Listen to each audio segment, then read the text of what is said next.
Blitzers, it's the Muffin here. Welcome back to the channel. I've got a subscriber request for the Death Star, the FV183. I do have a tips and tricks playlist I've been compiling, so if there's a tank you're struggling with, shoot over there. Maybe there's a vid I've already done that could help you guys out, but diving right into the Death Star. So there's a reason why this thing's the Death Star. I'll try to go through my thought process real deeply with you guys. So first of all, and I'd share this in all my tips and tricks videos, is to play a tank effectively, you have to know the tank's strengths and weaknesses, and then the enemies you're coming across, knowing their strengths and weaknesses so you can protect your weaknesses, maximize your strengths, and then put yourself in a position to expose your strengths. So what I mean here with the Death Star, looking at some of its attributes. So for one, it doesn't have great accuracy. Its shell velocity you'll see is a little slower. And so trying to shoot a target from very far back, even though you can do this with this tank because it has such great penetration, it will struggle a little bit because of the accuracy and shell velocity. The way that I play this tank, unlike maybe some others that would be in a sniping position, is I do it a little bit more aggressively. And in order to do that, you have to utilize the landscape as much as you possibly can to protect yourself and make sure that you're always exposed or even within range of other teammates. So once again, I say this in my other tips and tricks videos, but you are a tank destroyer. So you're not going solo or rogue or going out trying to spot or going on one side of the map or another. You're playing a supportive role. So you want to be with your team. So here I'm kind of in a position to try and do that from one side or the other. And I'm staying very, very close to this building so that I can try backing away, getting myself into a different spot. And you'll see what I mean here with the Death Star's accuracy. I do end up missing a couple rounds. And so here, the thing about, I know I've had a couple people ask me for a vid on some tips and tricks on how to use Hesh rounds, so that is to come, and I will talk a little bit about that in this video, because Hesh is a big part of how this tank works. So if you don't have a shot at the enemy, like I couldn't really see that turret very well in the weak parts of the armor, it's not very accurate. I needed to get rid of them and clear them out. Just using a standard low pen HE round would have, helped me get rid of him, but I missed him.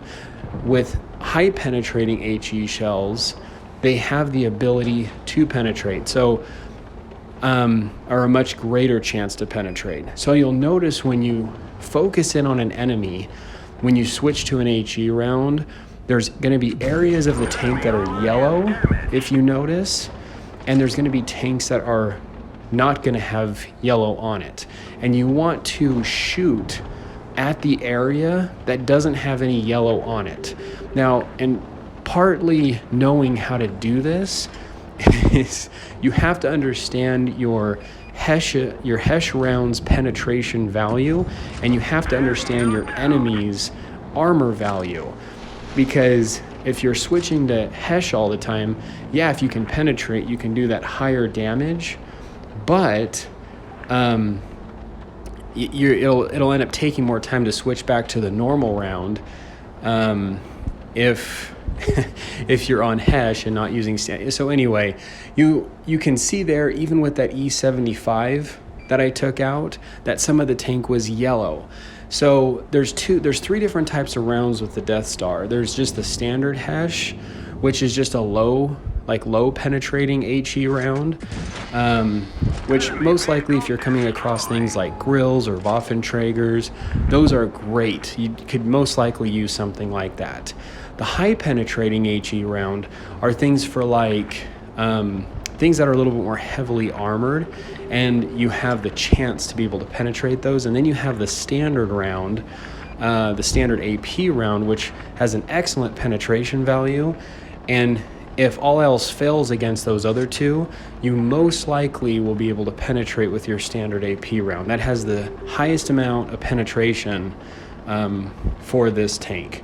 So like I said before, I'm trying to get myself closer to the enemy, but within being in the perimeter of my teammates so they can help and support me, because you definitely don't want to go rogue with the Death Star, because yeah, you might be able to get that devastating shot off and and hopefully you don't miss, but then that reload will kill you. That is like one of the weaknesses of the Death Star, is the reload. And if you don't have the team support, or that and also that landscape to protect you, you can just absolutely get wrecked. So here we are going into a second replay. I'm moving once again with my team. I'm a tank destroyer. I'm trying to play that supportive role. I need to be there to support them. So I'm paying attention, and you'll notice the entire time while I'm playing the game, I'm always using my third person view. I'm looking around. I'm not tunnel visioning. I want to always know where my team is, where my enemy is, because based on those two data points, that'll help me know how to position myself. So the other weakness about the Death Star I forgot to touch on is it doesn't have a lot of gun depression. So with tanks like the Death Star, you'll notice in both these replays is that I'm trying to keep the tank on flat ground. I'm not trying to take it in areas that require a lot of hills or gun depression, because that'll put me in a position to expose my weaknesses to a potential enemy's strength that has good gun depression. Now, here I'm just kind of learning the aspects here, but the FV is a little too tall for this spot, just here on this left side where the hill is. And so now I'm kind of moving a little bit more to the flatter area over here that's lower to protect myself even more from those tanks getting shots on me. So once again, using the landscape and supporting my team, and then as I go and take that shot, backing up behind the landscape in that protected area until you can reload and then get out. Now, some of the things that I recommend with the Death Star, just because of the long reload time, is for equipment, use the gun rammer, because that'll help your reload speed a little bit. And then also carry adrenaline to help that reload even more. You'll notice even during those times of reload, I'm constantly hitting that adrenaline to try to get that shell reloaded a lot quicker. So I'm paying attention to where my team is. I'm trying to pay attention where the enemy is at all times. I'm not trying to tunnel vision just on one side of it. Just trying to see what I can do. That was one of those things that, just the accuracy of the FV183. And that's why I don't necessarily recommend the FV183 and putting it in a position really far back, just because of that accuracy factor. I feel like it's a little bit on the weaker part of it.